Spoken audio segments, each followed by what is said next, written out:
Dana reses anggota DPR naik menjadi 702 juta per orang. Setelah tunjangan rumah dihapus, justru dana reses mereka tuh naik hampir 2 kali lipat. Kabarnya dana reses anggota DPR naik jadi 702 juta rupiah per orang. Wah, rakyat tepuk tangan dong. Tapi tepuk tangan kami itu bukan karena rasa bangga ya sama kalian, tapi karena rasa bingung aja. Katanya tunjangan rumah dihapus, malah dana resesnya yang naik. Jadi intinya tunjangan mereka itu tidak dipangkas sama sekali, melainkan cuma dipindahkan. Bukan penghematan, tapi rekalkulasi kenikmatan.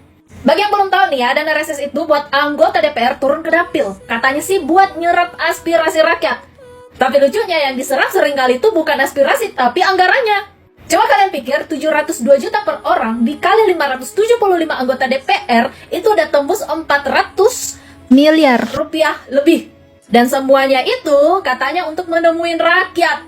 Yang jadi pertanyaan, rakyat yang mana dulu nih? Rakyat di dapil atau rakyat yang kalian temui di restoran mewah? Yang mereka sambil ngopi dan sambil ngetik laporan fiktif. Rakyat disuruh hemat listrik, hemat BBM, makan yang lokal, jangan boros-boros. Tapi DPR kita malah boros alasan. Dibilang katanya buat reses, dibilang katanya buat nyerap keluhan masyarakat. Tapi kalau rakyat ngeluh aja ya, di kolom komentar itu nggak pernah ada yang jawab. Kalau rakyat ngeluh di media sosial, malah dipaksa diam dan dipaksa bungkam. Jadi pertanyaannya, yang diserap itu apa? Aspirasi rakyat atau cuma anggaran reses yang habis tanpa sisa di APBN?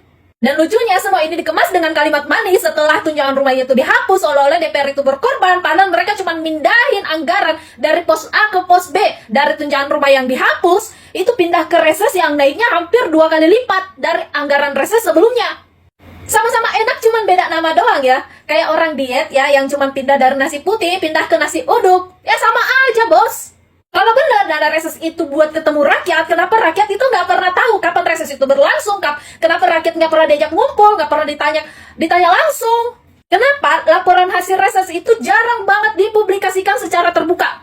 Apa mungkin karena yang penting itu bukan resesnya, tapi proses cairnya? Dan selama proses itu lancar, rakyat cukup nonton aja dari jauh sambil bayar pajak gitu, mau bapak?